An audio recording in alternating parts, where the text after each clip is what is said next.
ዛሬ በአዲስ አበባ እምብርት በኩባ የወዳጅነት ፓርክ ተገኝተናል። እስከ ቪዲዮአችን ፍጻሜ አብራችን ቆዩ። ታሪክ አንዳንድ ጊዜ በሺዎች የሚቆጠሩ ኪሎ ሜትሮችን አቋርጦ ፍጹም በማያውቁት ምድር ላይ በደምና በጽናት ይጻፋል። ብዙዎቻችን ይህንን ቦታ በዘመናዊ ውበቱና በአረንጓዴነቱ እናውቀዋለን።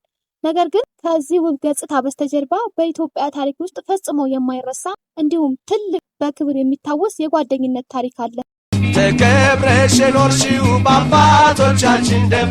በፊደል ካስትሮ የምትመራው ኩባ ለኢትዮጵያ ወታደሮችን በላከችበት ወቅት የኩባ ወታደሮች መጥተው ለኢትዮጵያ ለኦጋዴን ጦርነት ዘምተዋል እና እነዛ ወታደሮች መስዋዕት ከሆኑት መካከል እነዚህ ያሉ በማዕከል ውስጥ ተለጥፈው የሚገኙ ነው ፎቶአቸው። እነዚህና በዚህም በኩል አለ የኩባ ወታደሮች ናቸው እነዚህ እና ይሄን ፓርክ የተቋቋመው ለነሱ መታሰቢያነት ይውል ዘንድ ነው። ወደ ኋላ እንመለስ። የዛሬ 50 ዓመት አካባቢ በ1970ዎቹ መግቢያ ላይ ሀገራችን ኢትዮጵያ የሉዓላዊነት አደጋ በተደቀነባትና በምስራቅ በኩል የወረራ ጦርነት በተከፈተባት በዚህ አስቸጋሪ ወቅት ነበር። በዚያ የፈተና ሰዓት ከኛ በሺዎች የሚቆጠሩ ኪሎ ሜትሮችን ርቃ በካሪቢያን መሀል የምትገኘው ኩባ የኢትዮጵያን ትርኢት ሰማች። በወቅቱ የኩባ መሪ የነበሩት ፊደል ካስትሮ የራሳቸውን ውድ ሀገር ፈሪዎች ወጣት ወታደሮችን ለኢትዮጵያ ነጻነት ሲሉ ወደ አፍሪካ ቀንድ ላኩ።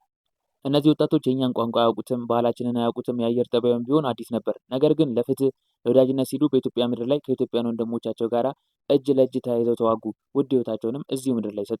አባቶቻችን ደም እናት ኢትዮጵያ የደፈረች። በኩባ ወዳጅነት ፓርክ ስትንቀሳቀሱ የተለያዩ ቅርጻ ቅርጾችን ትመለከታላችሁ። ከነዚህ መካከል አንዱ ይሄ በነሐስ የተሰራው ቅርጻ ቅርጽ ነው የምትመለከቱት። ይሄ እንግዲህ የሚያሳየው በአንደኛው በኦጋዴን ጦርነት ጊዜ በፊደል ካስትሮ መሪነት የኩባ ወታደሮች ኢትዮጵያን ለማገዝ የመጡበትን ወቅት እነዛን የሚዘክሩ የተለያዩ ቅርጻ ቅርጾች አሉ። በፊት የኢትዮጵያን አስተዳደር ስርዓትንም የሚያሳዩ የተለያዩ ፎቶዎችን በማዕከል ውስጥ የተለያዩ ቅርጻ ቅርጾች ያን መመልከት ትችላላችሁ። ተከብረሽ ኖርሽው በአባቶቻችን ደም በአባቶቻችን ደም። አሁን ደግሞ የኢትዮጵያንና የኩባን ወዳጅነት የሚገልጽ ሐውልት ከጀርባ ይገኛል። ከመታሰቢያነት ባሻገር ሁላችሁ ጓደኛሞች፣ ቤተሰቦች መታችሁ መልካም ጊዜ ማሳለፍ ትችላላችሁ። ነፋሻማ አየር ማጣጣም፣ መጽሐፍ ማንበብ ምቹ የሆነ ቦታ ነው።